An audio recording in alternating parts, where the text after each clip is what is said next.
Hello students, இன்றைக்கி நம்ம எந்த டாபிக் பார்க்க போகிறோம் அப்படின்னா காஸ் லா லெசன் 1 எலக்ட்ரோஸ்டாட்டிக்ஸில் பார்க்க போகிறோம். சரிங்களா? பாருங்கள், ரொம்ப பேசிக்கான ஈஸியான கான்செப்ட் தான். ஓகேங்களா? இப்போ ஒரு ஒரு ப்ளஸ் சார்ஜ் எடுத்துக்கிறோம். சரியா?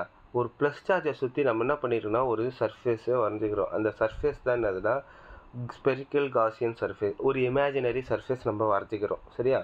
எதை பொறுத்து? இந்த சார்ஜ் டிஸ்ட்ரிபியூஷன் பொறுத்து தான். சார்ஜ் டிஸ்ட்ரிபியூஷன் வந்து ப்ளஸ் சார்ஜுக்கு வந்து, அதாவது மேக்னெட்டிக் ஃபீல்டு வந்து அவுட்வர்ட்ஸாக இருக்கும். ஓகேங்களா? ரைட். இது வந்து ஒரு imaginary surface. According to the symmetry of the charge டிஸ்ட்ரிபியூஷன்னு சொல்லியாச்சு. எந்த ஷேப்புக்கு எப்படி இந்த சிமெட்ரி போடணும் அப்படின்றது வந்து சார்ஜ் டிஸ்ட்ரிபியூஷன் பொறுத்து தான் இருக்கும். ரைட்டா? ரைட். இப்போது இந்த மேக்னெட்டிக் ஃபீல்டு வந்து எப்படி ப்ரொடியூஸ் ஆகும், எலக்ட்ரிக் ஃபீல்டு வந்து எப்படி ப்ரொடியூஸ் ஆகும் ப்ளஸ் சார்ஜ்லேருந்து வெர்டிகலி அவுட்வர்ட்ஸ். ஓகேங்களா? இந்த சர்ஃபேஸில் போயிட்டு இந்த எலக்ட்ரிக் ஃபீல்டு பாஸ் ஆகுது. அப்போ இங்கே ஒரு ஸ்மால் ஏரியா எடுக்கிறோம். அந்த ஏரியா தான் என்ன? டிஏ. பாருங்கள், இந்த இ வெக்டாரும் எலக்ட்ரிக் ஃபீல்டும் ஏரியா வெக்டாரும் எப்படி இருக்குன்னா பேரலாக இருக்கும். அப்போ அவங்க க்ரியேட் பண்ணுற ஆங்கிள் எப்படி இருக்கும்? 90 டிகிரியாக 0 டிகிரியாக இருக்கும். அப்போ அவங்க வந்து ஒரு டாட் ப்ராடக்ட்னு அர்த்தம். ஓகேங்களா? ரைட்.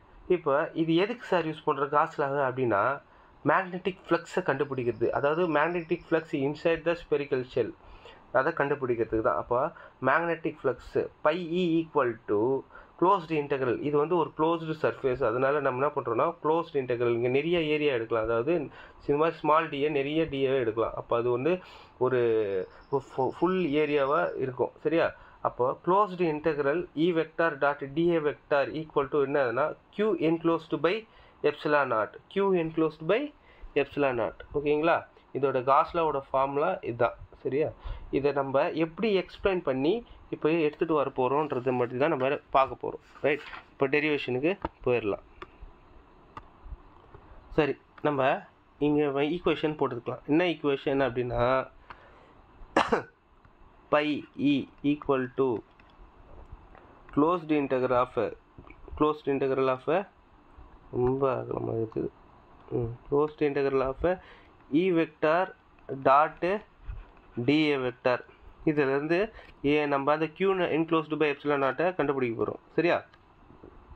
அப்போ equal to integral closed integral of E vector dot DA vector எப்படி நம்ம ரிசால்வ் பண்ணலாம்? E dA cos theta.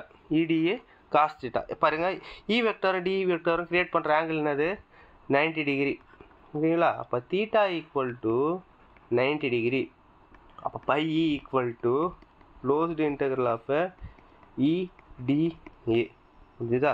இப்போ இ வெக்டார்ன்றது இங்கே வந்து கான்ஸ்டன்ட். அப்போ கான்ஸ்டன்ட் எப்பயுமே என்ன பண்ணுவோன்னா இன்டெக்ரலை விட்டு வெளியே தான் எடுப்போம். அப்போ பை இ ஈக்குவல் டு இயை வந்து வெளியே எடுத்தாச்சு. Closed integral of DA.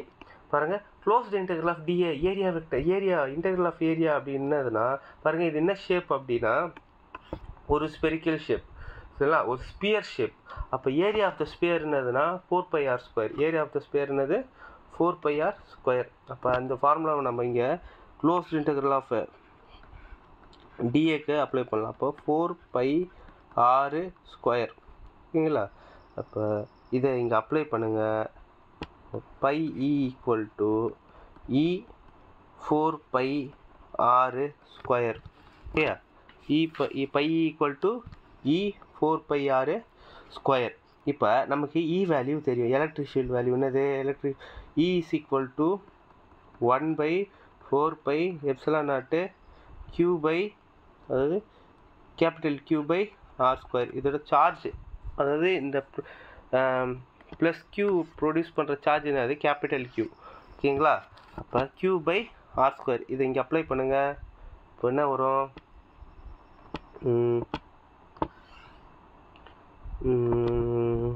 By E equal to இயோட வேல்யூ என்னது?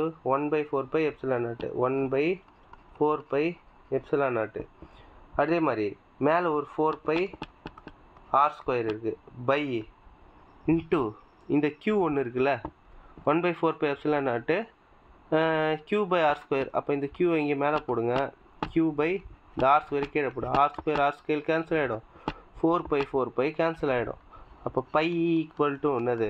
Q by epsilon naught. க்யூன்றதுனா இங்கே charge inside the spherical shell மட்டும் தான். அப்போ Q enclosed by epsilon naught. ஓகேங்களா?